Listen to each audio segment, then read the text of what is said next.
sahabat bahasa, kembali lagi dalam Siniar Kita dan Bahasa. Bersama saya, Bunga Anisya Pertiwi selaku moderator pada episode kali ini. Nah, teman-teman semua pasti sudah tidak asing lagi dengan yang namanya pantun. Pantun merupakan sebuah puisi lama di mana tempat kata-kata bersajak, budaya terpaut, dan pesan tersirat di dalam pantun tersebut. Namun, di era modernisasi sekarang ini, tak sedikit budaya yang kian lama telah hilang. Nah, untuk itu, pada episode kali ini kita akan membahas budaya pantun dalam kehidupan masyarakat Melayu di masa kini. Tentu saja, saya tidak sendiri teman-teman. Pada episode kali ini, ada di depan saya terdapat narasumber yang sangat-sangat luar biasa. Beliau ini merupakan budayawan muda Kepulauan Riau yang menekuni di berbagai bidang kesastraan dan kebudayaan Melayu. Beliau ini juga sebagai pemantun adat, pewara, dan penyair kepri. Selain itu teman-teman, beliau ini juga pernah menulis buku loh dan pernah juga menjuri di berbagai acara berbalas pantun. Saat ini, beliau juga merupakan anggota Lembaga Adat Melayu Provinsi Kepulauan Riau dan Kota Tanjung Pinang, bagian kajian nilai adat dan tradisi. Namanya mungkin sudah tidak asing lagi pastinya. Nah, langsung saja ini dia Bapak Barati Alaika. Halo Bapak.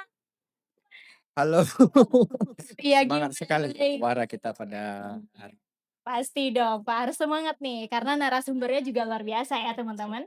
Gimana nih Bapak kabar ya di hari ini? alhamdulillah hari ini masih bisa bernapas dan menikmati dunia dengan segala keluh kesahnya.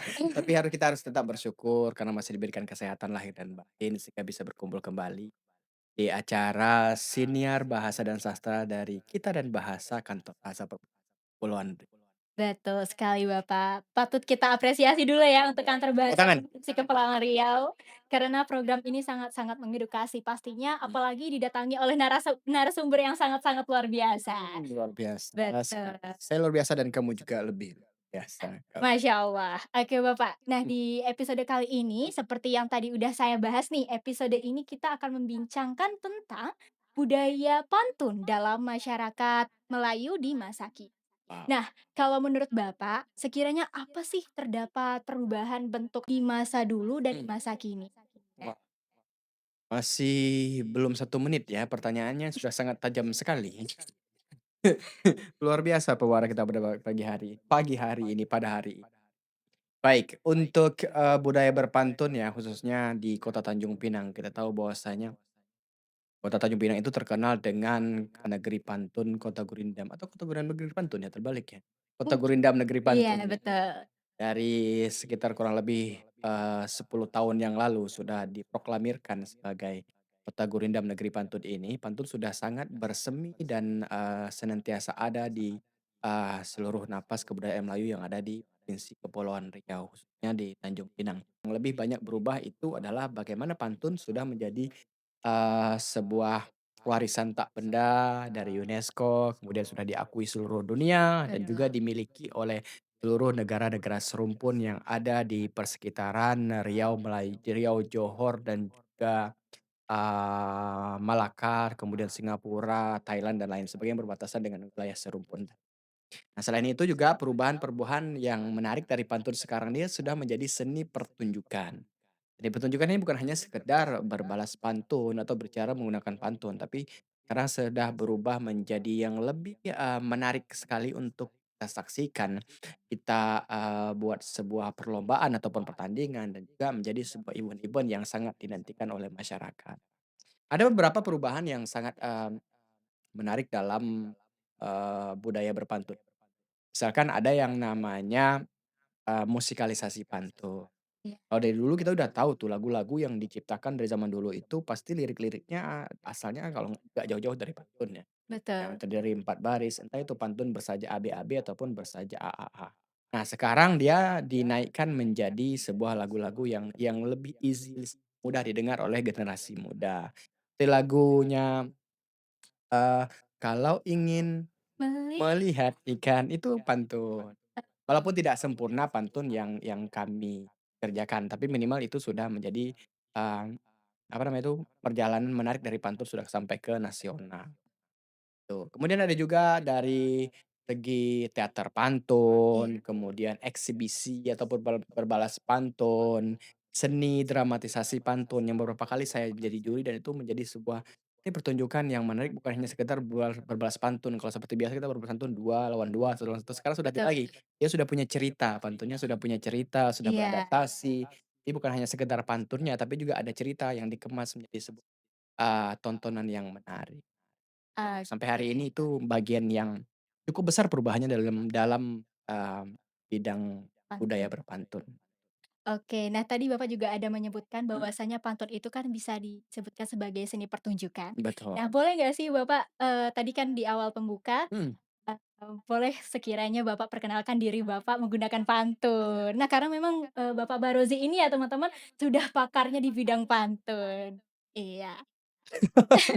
Pakar ini berbahaya sekali ya, ini saya tidak bisa menerima secepat itu ya.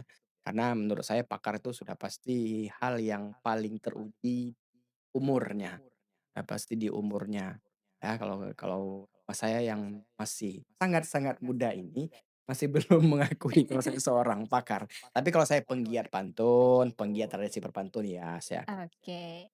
Oke, untuk sebuah pembukaan kita pantun, saya tahu bahwasanya saya akan perkenalkan nama terlebih dahulu. Iya. Riau lama ke Selat Malaka, haluan Iya. kapal ke negeri seberang. Saya bernama Barozi Alaika, juru bual dari Tanjung Pinang. Tepuk tangan dulu dong teman-teman, luar biasa. Kalau sudah ke Riau lama, Ah, kalau sudah ke Riau lama, sayang air sudah bergolak. Saya sudah kenalkan nama, sekarang giliran Ciade pula. aduh kalau ditanya Iyalah. aduh rasanya deg-degan ini kalau diuji langsung buat pantun secara spontan ya Bapak. Okelah kalau macam Coba, mhm. apa ya, langsung buyar ini. Beneran nih Pak, langsung Iya, nih. silakan dicoba Kak Bunga, kita langsung uji secara klinis pada acara hari ini. Waduh ngeri ya ngeri ya. Okelah kalau Mmm, macam tuh anggun lenggak geraknya tari. Nah, bila dilihat tampaklah ayu, mhm, bunga Anisya namun diberi, gadisnya dari asal Melayu. itu dia. Ewa, Bunga Anisa. beri. Iya, kura-kura dalam perahu pura-pura tidak tahu. Begitulah ya. Walau gaharu cendana juga, walaupun tahu mesti bertanya juga. Begitulah adat istiadat ataupun tutur budi bahasanya orang Melayu. Iya, Walaupun sudah tahu dia tetap akan bertanya, tanya mau ke mana, di mana, dan nanya siapa. Itu menandakan bahwasanya ada, apa namanya itu, ada adat dan juga adab kebiasaan yang mesti selalu dilestarikan. oke. Wah, luar biasa sekali ya teman-teman terkait Bapak Barozi ini. Nah, jadi saya sangat penasaran nih kepada Bapak. Gimana sih awal mula cerita Bapak nih Mmm, bisa hingga saat ini mhm, menekuni di bidang kesastraan Melayu mhm. termasuk di bidang pantun? Baik, di bidang pantun ya? Iya. Di bidang pantun ini sebenarnya ada cerita lucu. Apa tuh, Cerita Pak? lucu atau apa sih, saya tidak tahu takdir saya seperti itu atau atau ini memang jalan Jalan ya? ya. Jadi pada 2010 itu ada sebuah perlombaan pertandingan berbalas pantun yang diadakan oleh, Kota Tanjung Pinang. Iya, Itu saya kelas 10, 11, kelas 2 dulu ya, kelas kelas SMA. SMA. Nah, pada saat itu ada dipilih, 3 tim, satu tim berarti 2 orang, Iya. satu eh, sat ya 3 kalau dulu 3 orang dulu per tim, ini 2 tim, berarti 6 orang. Nah, 2 orang ada, 2 tim. Nah, ketika pas mau lomba, ada di tim yang kedua itu sakit dia sakit dan dia demam, dia nggak Oke. bisa ikut dalam waktu kurang lebih 5 hari lagi. Nah, tiba-tiba saya dipanggil sama guru saya itu masih ada namanya Yohanes Trisnanugraha, dipanggil untuk ikut. Sebenarnya basic-nya saya di 2010 itu adalah di bidang puisi. Nah, di bidang puisi, karena pada 2010 itu saya menjuarai, cipta dan baca puisi nasional. Nah, tapi diikutkan di pantun, belum pernah ada pelajaran, belum pernah saya baca, memang saya tahu dasarnya, tapi kan saya nggak apa, nggak Mendalami di bidang betul. pantun. Nah, latihan selama 5 hari. Oke. 5 hari kurang lebih latihan menggantikan yang tadi sakit. Dan kami pertandingan pertama tuh masih ada tuh Aisyah Sulaiman gedung kita tuh. Nah, Oke. insyaallah akan katanya perbaharui entah kapan. Insyaallah ya. Kita doakan sajalah Iya, kita punya gedung seni pertunjukan yang bagus. betul. Nah, kemudian ikut lomba, alhamdulillah pada lomba pertama itu saya kalah. Ya gitulah. Bingung saya nih mau Ya, ngasih tentang gitu. Akhirnya tetap bersyukur kan, Kak, iya, tetap karena bersyukur. bersyukur. Langkah awal Bapak Langkah ya, awal yang sangat, menjadi bagus pelajaran. di pelajaran. Kemudian setelah itu saya ikut lagi, 2 bulan kemudian ada lomba lagi, ikut. Masih juga tetap kami diberikan kesempatan untuk kalah, kalah lagi. Nah, untuk yang seterusnya 3 6 bulan, pertengahan tahun ada festival-festival selanjutnya kami ikut lomba, dan setelah itu kami tak pernah terkalahkan. Oke. Pokoknya kami tetap juara, entah satu, entah 2, entah 3, yang penting masuk 3 besar. Nah, itu. Lucu sekali sebenarnya. Saya tahu jalan ceritanya seperti apa saya bisa menjadi, seorang pemantun sampai sekarang. Tapi yang saya tahu, saya dulu, suka sekali baca. Ah, Ya, bahan bacaan saya itu ya buku-buku yang bernilai, sastra. sastra, Ya, salah satu, terbitan yang paling saya sukai pada zaman itu adalah Balai Pustaka. baik. Jadi punya punya cerita-cerita, dongeng, cerita-cerita rakyat, kemudian cerita sejarah-sejarah seperti itu saya udah baca dari zaman, saya SD. Pas Oh, sekali dari dari SD? SD sudah baca dan juga saya sudah menulis puisi itu dari SD, saya sudah menulis dari SD. Wah, luar biasa Ya, sekali ya, Bapak. sampai SMA, setelah SMA kuliah baru saya agak mungkin karena ada kesibukan lain jadi Betul. membaca tuh agak berkurang. Nah, Jadi mungkin dari kayak saya suka baca sastra-sastra itu mungkin, untuk diksi dan lain sebagainya itu akan mudah sekali terserap. Hingga pantun menurut saya itu menjadi hal menjadi yang mudah menjadi ya, hal yang bisa bisa. dilakukan kira-kira. Oke. Nah, Bapak kan tadi sendiri bilang Mhm, bahwasanya minat nih terkait tentang literasi ataupun membaca dari sejak SD. SD. Nah, yang kita tahu ya mungkin kalau saya sebaya dengan Bapak waktu Mmm, itu, waktu SD juga, mhm. saya masih main kelereng, saya masih main layang-layang waktu itu. Nah, gimana sih Bapak kok bisa terinspirasi dan, menyukai membaca tersebut? Ini masih saya mungkin, tidak mengetahui secara detailnya ya, Iya. tapi dulu ada hal yang paling aneh yang saya lakukan waktu saya SD. Sejak saya memulai baca itu, dari kelas 3 kurang lebih, itu setiap kali ke pasar itu saya nongkrongnya di tukang buku. Oh, Yang jualan itu buku. juga Dulu iya, ada bukunya, buku Bobo? buku Iya. Bobo, Garing, Petruk Petruk tahu kan? Iya. Komik dengan berbagai macam bahasa itu, dengan komik dan bahasanya yang santai, kisah-kisah horor itu yang saya tongkrongin di situ. Jadi orang lain kalau pergi sama mama ke pasar, dia udah tinggal aja dia, anaknya yang kelas 3 tuh tinggalin di pasar di tumpukan Betah ya, buku, Bapak? betah sekali baca itu. Nah bahkan saya di perpustakaan sekolah itu berani berlama-lama sampai orang udah selesai pulang, cuma untuk mencari buku yang belum belum pernah saya baca. Hampir semua buku-buku karya sastra itu yang memang yang bersifatnya dongeng, sifatnya yang itulah, kisah anak-anak kecil itu Iya. memang sudah saya baca dari saya nggak tahu dari mana caranya, saya punya minat yang seperti itu. Saya juga main kelereng pasti, mandi di paret kalau masih dulu kan Abang tadi yang anak Riau tadi. Kami mandinya di paret kalau orang-orang Riau ya, kalau di Pinang mandinya tak ada di paret, mandinya di laut atau enggak di kolam ya. Iya. Kalau di Riau itu dia paret-paret dia, paret satu, paret 2, paret 3. Kalau di sini KM1 atau Batu 2, Batu 3, Batu Iya. 4 gitu ya. Ya gitu. Ya masih tetap main, tapi ya itu kadang ketika kawan-kawan main ya saya baca. Saya baca buku, bahkan berulang-ulang novel pun pernah saya baca. Novel-novel yang kakak saya suka bawa kalau dia dia pulang dari pondok pesantren, dia bawa buku tuh pasti saya baca. Yang anehnya itu saya baca buku, sambil makan saya baca buku. Ini mama saya masih ada, ditanyakan kalau dulu waktu SD itu saya makan sambil makan baca buku, sekarang sambil makan nengok handphone. Ada sedikit perbedaan, Ada sedikit tapi baca juga. perbedaan. Iya. Sampai sekarang buku tetap menjadi hal yang paling favorit untuk saya. Kalau bahkan alhamdulillahnya saya menikah dengan perempuan yang juga suka baca. Jadi kalau kami pergi ke pasar atau kami pergi keluar kota pasti singgah ke toko buku buat beli buku yang belum pernah kami baca. Oke, luar biasa ya, Bapak. Memang patut dijadikan inspirasi ya teman-teman terkait bagaimana Bapak Barozi ini dari sejak SD sudah menyukai yang namanya buku. Mhm, Karena kita tahu ya anak sekarang, kebiasaannya mungkin beda nih seperti Bapak Barozi mhm, ya. Nah, jadi bisa jadikan inspirasi juga buat teman-teman di luar sana. betul. Seperti itu. Oke Bapak, lanjut ke topik kita tadi. Nah, kita tahu ya Pak, bahwasanya pantun ini kan sudah menjadi tradisi lisan Mhm. bagi orang Melayu pada zaman dahulu.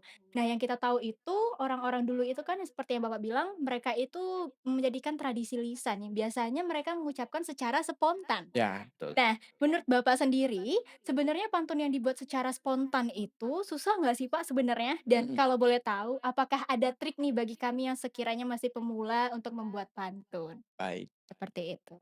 Eee, untuk, pantun secara spontan tuh, saya menilai orang-orang yang bisa menciptakan pantun secara spontan tuh orang-orang yang punya, apa namanya itu ya, kecerdasan yang, di atas rata-rata. Karena dia mengasah pola pikir, mengasah hati, mengasah pikiran.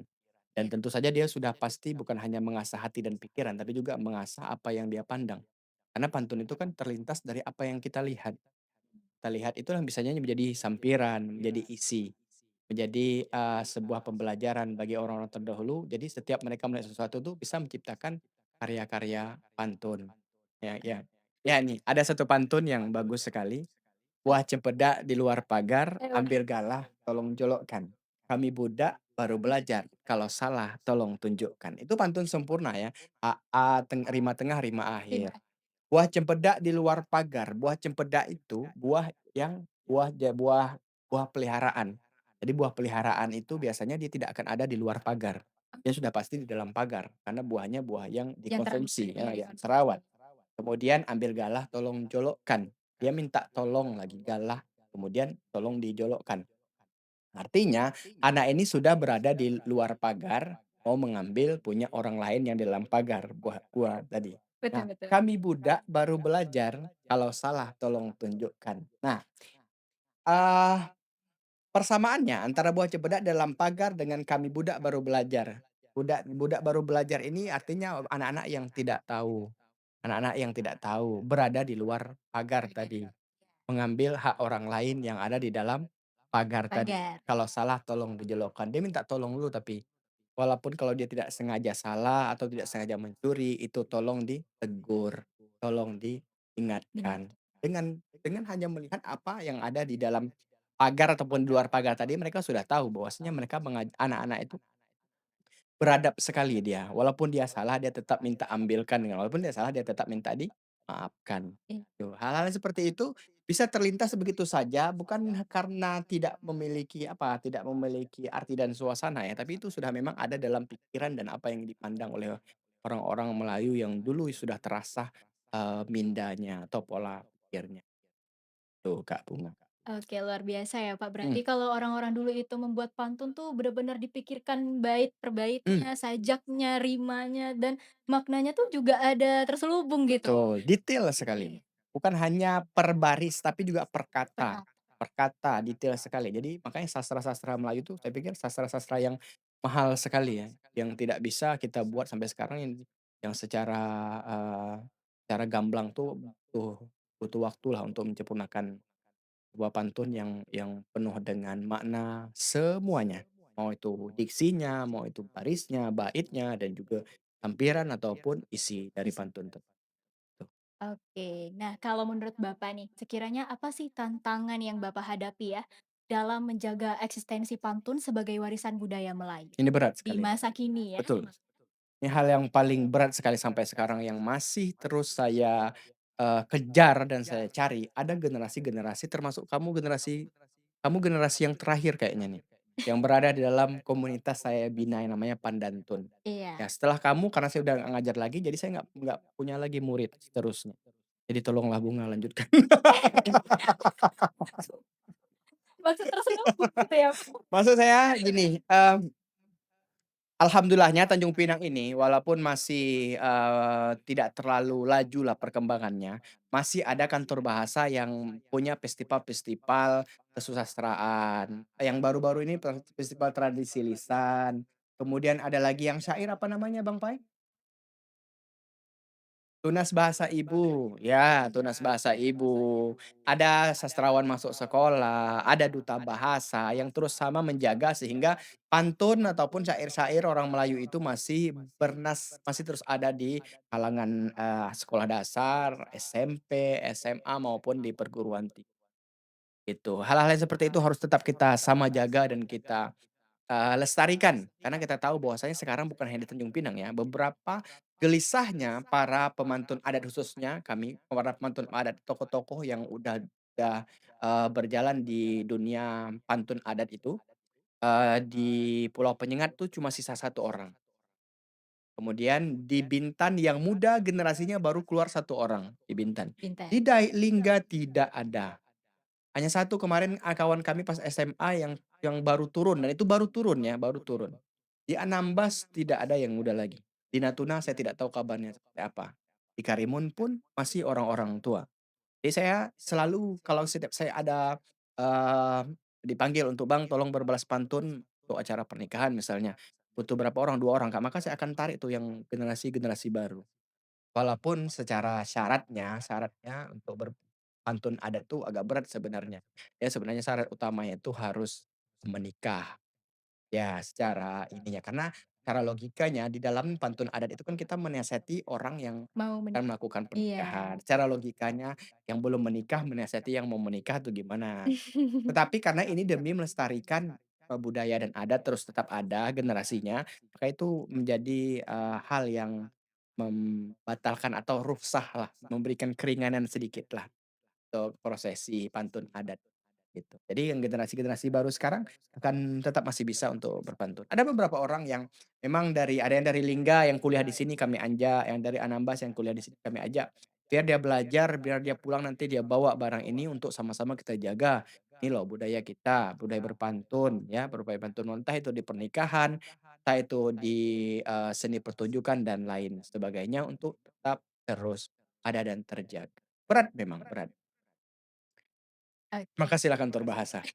Makasih ya Kak, berbahasa ya. Lagi-lagi ya. Lagi-lagi dan lagi-lagi ucapan terima kasih pastinya. Tapi memang benar, itu bukan hanya tugas dari kantor bahasa juga ya, tapi juga tugas dari kita semua khususnya.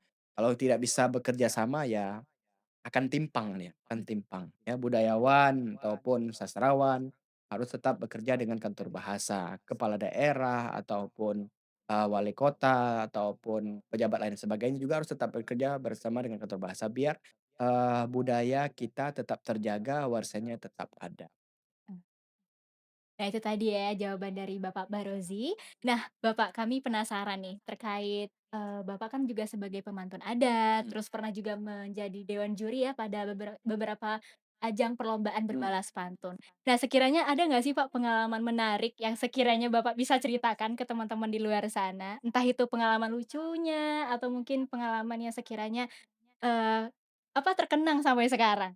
Kalau untuk menjadi juri, tidak terlalu banyak ya pengalaman-pengalaman yang menarik karena hanya baru beberapa kali aja penjurian sekarang dengan seni pantun itu menjadi seni pertunjukan. Nah itu yang menariknya di situ. Kalau dulu hanya sekedar berbalas pantun, ya itu agak sedikit, eee membosankan sebenarnya karena tidak ada hanya uji kecepatan dan juga ketepatan. Tapi Betul. kalau misalnya ada jenis seni pertunjukan pantun yang dikolaborasi dengan musik, dikolaborasi dengan teater dan drama dan sebagainya itu sih lebih menarik untuk dinilai. Jadi dia benar-benar masuk ke dalam kancah, sosial masyarakat, bukan hanya sekedar, ngobrol berdua di kedai kopi atau ngobrol berdua, sekedar berbalas pantun saja. Tapi kalau untuk menjadi peserta, saya pernah. Jadi peserta, lomba berbalas pantun, saya pernah juga di Malaka atau di, Malaysia ya, di Malaka itu ada hal-hal yang lucu di sana. Jadi saya satu orang satu tim nih. Jadi berdua kami lawannya orang orang sana, saya lupa tuh entahnya seperti apa. Nah, 2 orang-orang ini pada pertandingan itu kami mendapatkan 2 pemantun terbaik. Wah, luar Ya, tepuk biasa tangan 2 nih. pemantun terbaik. Nah, tapi tak masuk ke garis final. Aneh memang, saya tidak tahu sistem penjualannya seperti apa. Pemantun terbaik dari Tanjung Pinang, tapi tak lanjut kepada babak selanjutnya. Patut Itu dipertanyakan sih, Pak. dipertanyakan. Jadi kami sudah terbiasa ya kalau ikut lomba di luar Indonesia itu sudah terbiasa dengan sistem yang aneh gitu. Kalau di sini temanya paling 5, 10, kalau di sana itu bisa 50, bisa 70, bisa 100 tema Luar yang biasa. diperlombakan.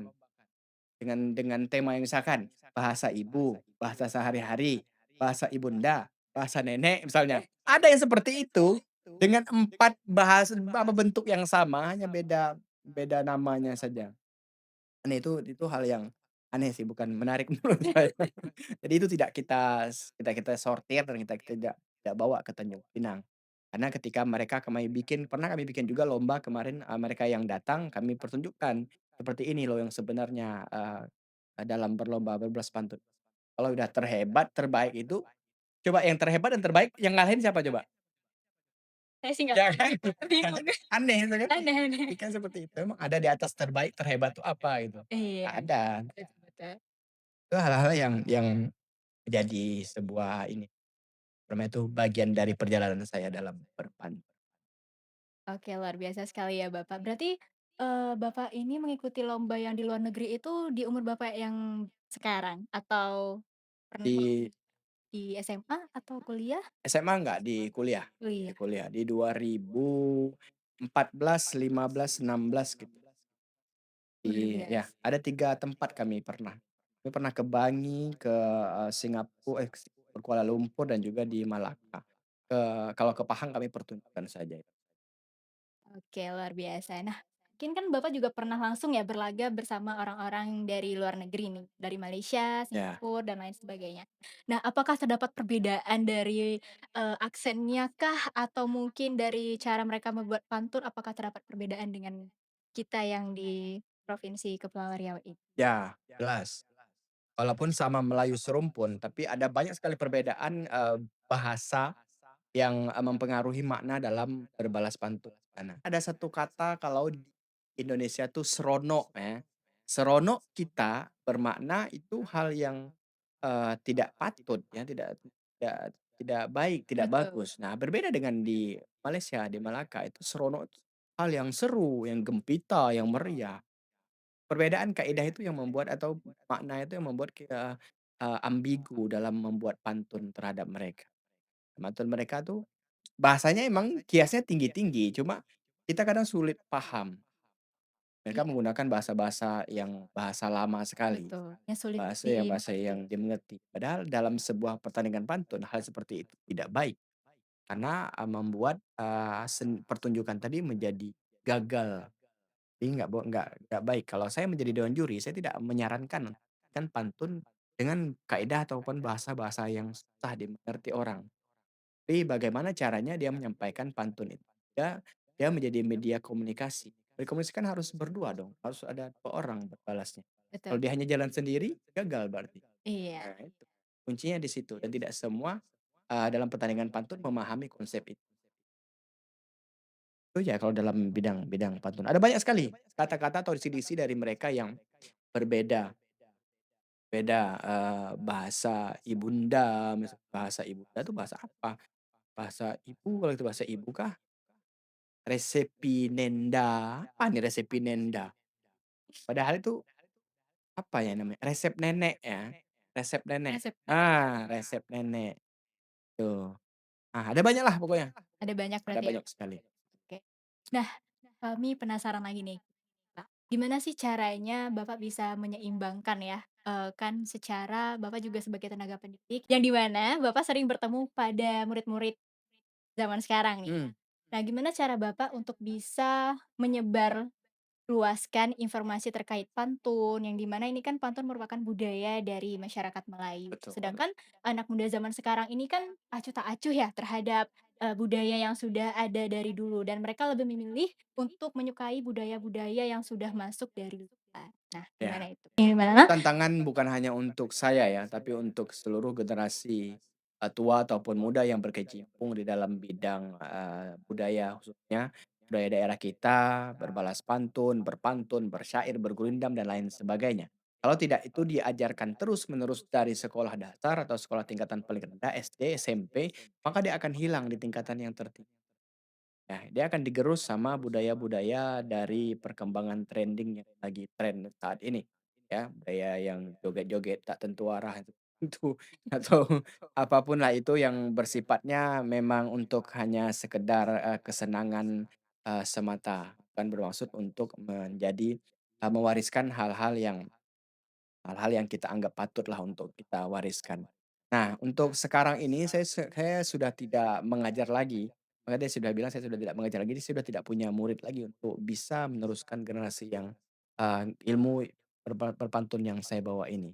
Paling pun untuk kegiatan-kegiatan, misalkan, tadi itu tunas bahasa ibu yang diadakan oleh kantor bahasa, yang masuk ke SMP ataupun ke SMA. Baru di situ saya bisa merekrut murid-murid, masukkan dalam sebuah grup, masukkan dalam sebuah komunitas, biarkan mereka terus belajar, ajak mereka ikuti berbagai kompetisi. Terus kalau misalnya, menjadi juri dikumpulkan lagi nih, siapa pesertanya, orangnya mana, masukkan lagi dalam grup itu terus kerjaan saya. Saya tidak peduli siapa yang menang, siapa yang kalah, tapi mereka yang saya pedulikan adalah mereka ini adalah generasi baru. Generasi baru ini harus dijaga, harus dirawat biar tetap bisa, melestarikan pantun, biar tetap ada, biar terus konsisten, dalam menjaga budaya berpantun di kepulauan. Oke, Susah memang lagi, Kak, susah, Kak, Bung. susah ya Kak berarti? Iya, karena memang menjadi tantangan tersendiri ya, apalagi di kalangan bunga ya, sekitar umur belasan ya. Nah, Ya, teman-teman di luar sana itu lebih menyukai yang namanya budaya luar ketimbang budaya sendiri. betul. Bahkan mereka merasa budaya yang sudah ada di kita ini menganggapnya itu kuno dan Mereka ketinggalan mhm. zaman. Lebih kepada menyukai hal yang instan sih kalau saya menilainya. Kenapa? Karena kalau pantun ini mesti butuh pembelajaran yang lama, butuh penyerapan dan juga, aspek kebahasaan yang baik, butuh nilai edukasi, literasi, lain sebagainya. Beda dengan budaya-budaya yang instan yang hanya sekedar begini doang jadi kan dengan mengambil musik dari tempat orang lain tanpa harus berpikir dengan gimana caranya mereka yang harusnya menciptakan budaya trending itu. Harusnya gitu cara berpikirnya bagaimana kalau karena negara-negara luar itu sedang berpacu menciptakan trending dengan cara mereka sendiri. Dan yang kita ini sebagai negara setengah maju, hampir maju mungkin atau tidak maju-maju ini, ya terkecoh dengan hal itu. Kita masih ditindih dengan bukan ketidakmampuan, sebenarnya kita punya kemampuan untuk melakukan itu, cuma karena terbiasa dengan hal-hal yang gratis dan instan. Jadi hal-hal untuk, berlomba atau berpacu dalam sebuah kompetisi itu sangat-sangat, kurang digemari. Betul. Bisa apalagi generasi sekarang setelah Covid Sembilan 2020, 2019 betul. itu, generasi Gen yang baru, Gen di bawah di atas Gen Z itu Gen apa Gen namanya? Alpha. Gen Alpha itu, banyak sekali perubahan-perubahan dalam segi pola pikir dan pola, etika dan pembelajaran mereka. Sekarang sebagai orang tua ataupun sebagai murid, butuh sekali banyak literasi dalam mengajarkan hal-hal yang bersifat kebiasaan yang adat ataupun yang bersifat budaya tadi kepada generasi-generasi baru ini yang selalu instan dalam segala hal. Bahkan mereka ranking itu pembelajaran itu mereka maunya instan, Iya, mau instant baca gampang gitu, buku, betul. semua aja ada di Google, ChatGPT, apalagi sekarang yang tidak bisa. AI sudah luar biasa Iya, menggantikan semua manusia, betul. apalagi tidak bisa. Tapi kalau pola pikirnya berjalan lambat mereka yang akan tertinggal. Itu yang sangat disayangkan. Harusnya semakin maju teknologi, maka pikiran manusia juga semakin bernas, semakin cerdas. Bukan dikalahkan, tapi memanfaatkan. Itu Eee, yang sebenarnya. Wah, luar biasa sekali ya. Bijak sekali saya pada hari ini ya. Kopi Iya. satu.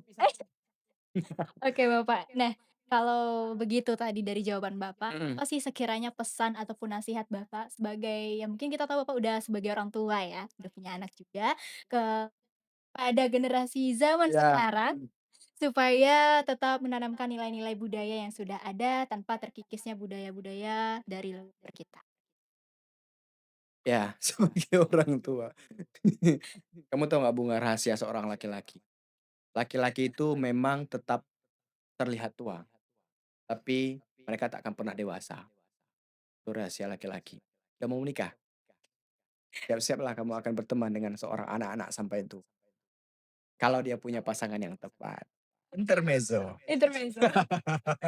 Baiklah, pesan dan kesan pesannya ya Kak Bunga tadi, eee, kita tidak bisa menjalankan pekerjaan kebudayaan ini seorang diri.